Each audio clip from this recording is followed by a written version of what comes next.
Hadi çabuk olun. Travma odası 2. Karnından kurşun yarası. Muhtemelen dalak parçalanmış. Bana 4 ünite 0 negatif bulun. Kanama var. Şiddetli abdominal travma. Hemen hortumu takın. Tansiyon 50. Hızla düşüyor. Nabız atmıyor. Hemen elektroşok cihazı. 1999's Driver gave a taste of what sandbox gaming could do, and gamers loved it. Reflections had a hit, so it seemed natural to do a sequel.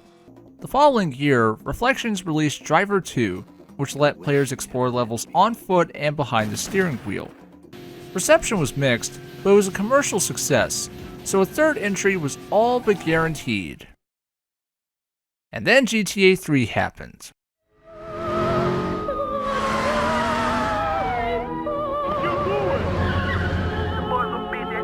Come on, let's introduce you to the Don. Where Driver lit the torch, Grand Theft Auto 3 ran with it. This 3D open-world game let people go where they want, do what they want, whenever they wanted. This didn't deter Reflections, who worked away on Driver 3 in addition to releasing Stuntman in 2002. In the intervening years between Driver 2 and Driver 3, GT Interactive was bought by Infogrames, who then renamed themselves Atari. Atari spent a lot of money marketing Driver 3. They didn't want the series to be overshadowed by Grand Theft Auto, so much so they decided to release the anticipated threequel ahead of schedule in September 2004, 2 months before Rockstar's upcoming Grand Theft Auto San Andreas.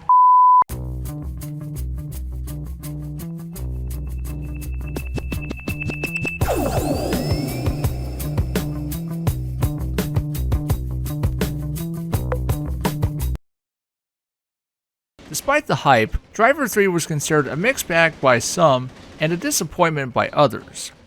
Although the game sold 3 million units, it was peanuts compared to San Andreas, which sold 17 million units and became the highest-selling PS2 game of all time.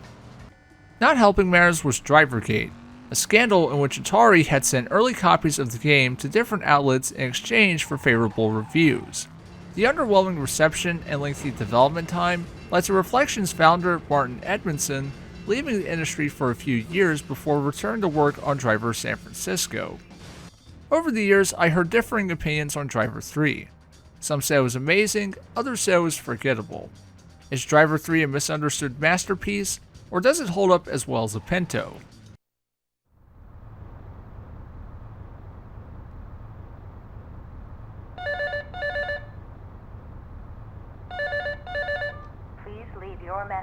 John Tanner and his partner Tobias Jones get a tip about stolen cars in Miami and head there to investigate. They discover the cars are in the hands of the South Beach Cartel, run by Khalida Martinez. Tanner goes undercover and infiltrates the gang, doing various jobs to earn their respect.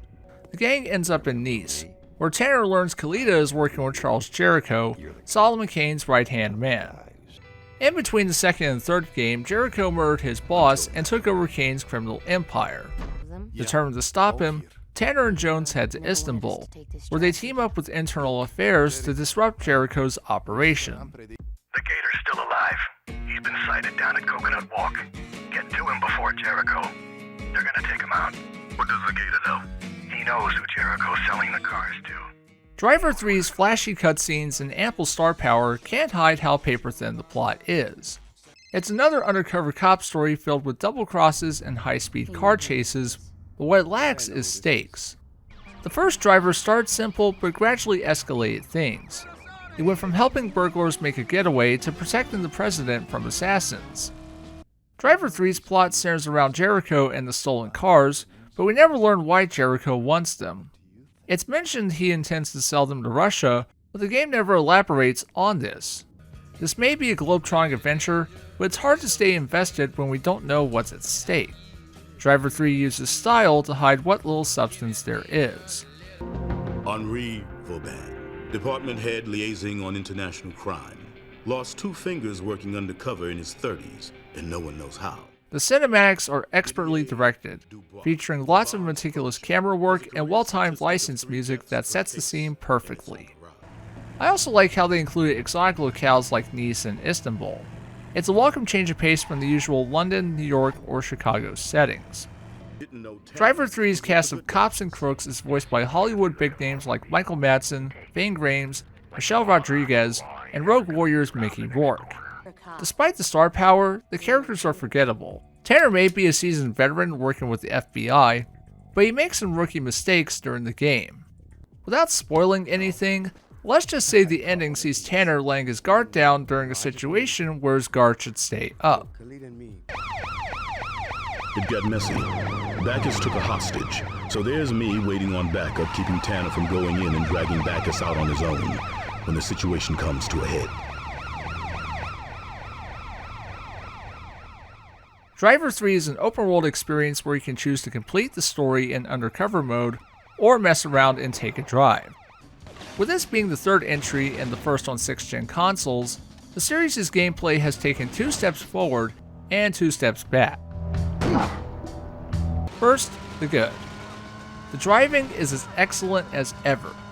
Vehicles control well, and it's easy to take corners and weave through traffic. In addition to cars, there are motorcycles and boats. While these don't control as well as cars, they are a welcome addition. The mission design has been greatly overhauled. In Driver, most missions involve getting from point A to point B while under a time limit. In Driver 3, time limits are less prevalent and what your objectives are more varied. One mission sees Tanner driving through a wall to escape the police. In another, he needs to track down 3 cars and load them onto a moving big rig before it reaches its destination. Firing range is all yours, sir.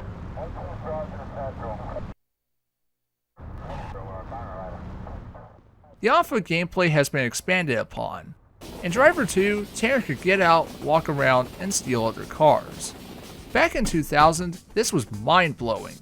Today, it's a bit primitive, and Tanner's movement is noticeably stiff. Here, Tanner controls better and gunplay has been added. There's a decent selection of firearms to use, including pistols, SMGs, an assault rifle, and a grenade launcher that's great for sending cars flying. There are even a couple of on-rail sections to break up the driving. On the surface, Driver 3 seems like a step in the right direction, but when these elements are in action, you'll notice several cracks and holes in the foundation. The shooting sucks. The gunplay lacks impact, and the enemies feel more like practice dummies than trained killers. These guys can't hit the broadside of a barn, and it's easy to exploit their ineptitude by picking them off from a distance. The boss fights aren't the best either. They don't behave differently from the thugs, so you can hide behind a dumpster or door and whittle away their health. No joke, I beat Jericho by standing behind various dumpsters and unloading bullets into him. The final boss had all the intensity of a naked gun shootout. Bruh. As I said earlier, the missions are more varied, but the difficulty is all over the place. The original Driver was no cakewalk, but most missions lasted no more than 3 to 5 minutes. Driver 3's missions are more elaborate and can take anywhere from 15 to 30 minutes to beat. The good news is there are checkpoints, which mitigates some of the frustration, but not all of it. The game is at its hardest during the chase missions. Good lord, the chase missions. I don't normally mind chase sequences in video games, but the chase missions in Driver 3 are brutal. You'll spend upwards of 10 minutes chasing your target across the city, doing your best to avoid traffic and the indestructible light poles. When you do catch your target, something will happen that leads to even more chasing. And you need to make sure not to stray too far away or it's game over. These sections require maximum precision because one slip up is enough to derail the mission. Doesn't help that the short draw distance screws you over by spawning cars and posts a few feet in front of you.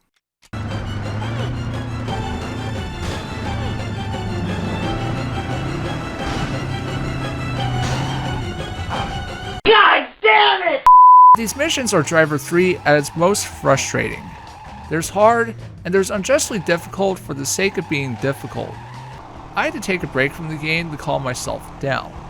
Fortunately, I didn't have too much of a problem being the rest of the game, probably because it wasn't as tough. The more time I spent playing Driver 3, the more I noticed the lack of polish. As well detailed as the cities are, they feel like ghost towns. There's scant few pedestrians on screen, and many areas lack any sort of activity going on. The police are less prevalent than in the first game, and their inclusion feels like an afterthought. I discovered that if you ever have any cops or enemies on your tail, You can simply get out and shoot them. This clears your felony meter and is useful during missions where the bad guys are tailing Tanner. Several of the game's missions are broken. If you try doing anything else other than what the game tells you to do, this can cause unintended consequences. In one mission, I had to escape a warehouse and meet up with an internal affairs agent. After I escaped, I spent upwards of 30 minutes running around because he didn't spawn. Then I discovered the reason why. If you avoid any enemies between your escape and your rendezvous, him nor the enemy blockade surrounding him doesn't spawn. Luckily, I found some goons nearby, got into a firefight, and was able to beat the mission. These technical issues, combined with others like the janky animations, are an indicator that Driver 3 was taken out of the oven earlier than intended.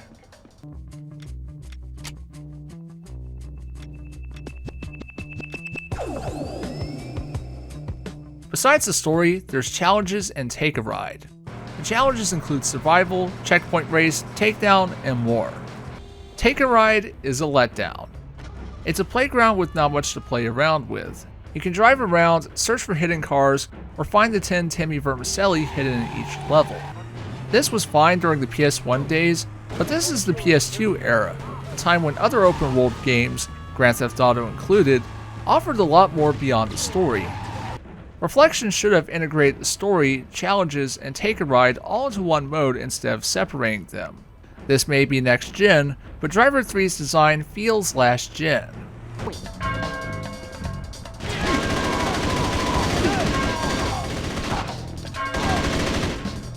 Driver 3 showcases some impressive vistas.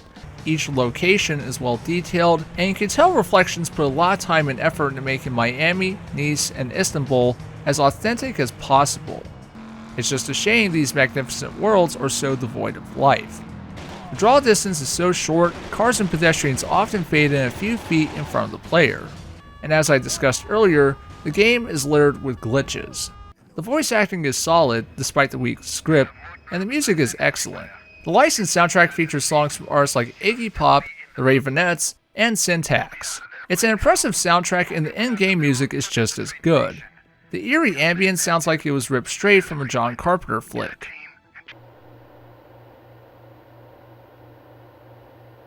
This is the Gator. Khalida uses him for any... Driver 3 has the makings of a good game, but it's in desperate need of a tune-up.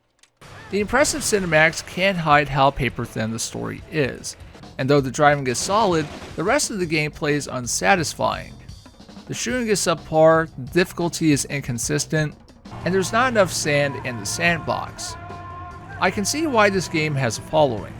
If I was a 13-year-old in 2004 and played this game, I think it was the best game ever made. Not every kid's parents let them play Grand Theft Auto, so they had to sell for something like Driver 3. Yet, the game's hype combined with its failure set a precedent for games to come. Every year, there's a hyped-up game that turns out to be a disappointment. Back in 2004, that game was Driver 3. Although it isn't a huge disaster like Cyberpunk or the remastered GTA trilogy, it was the victim of a publisher trying to ride off the coattails of a bigger franchise. Instead of playing to its strengths, Driver 3 tries copying what others were doing and misses the mark. Had they put more money into development instead of creating elaborate ads or casting movie stars, things might have turned out differently. As it stands, Driver 3 is average at best, mediocre at worst. Driver 3 gets a 4 out of 10.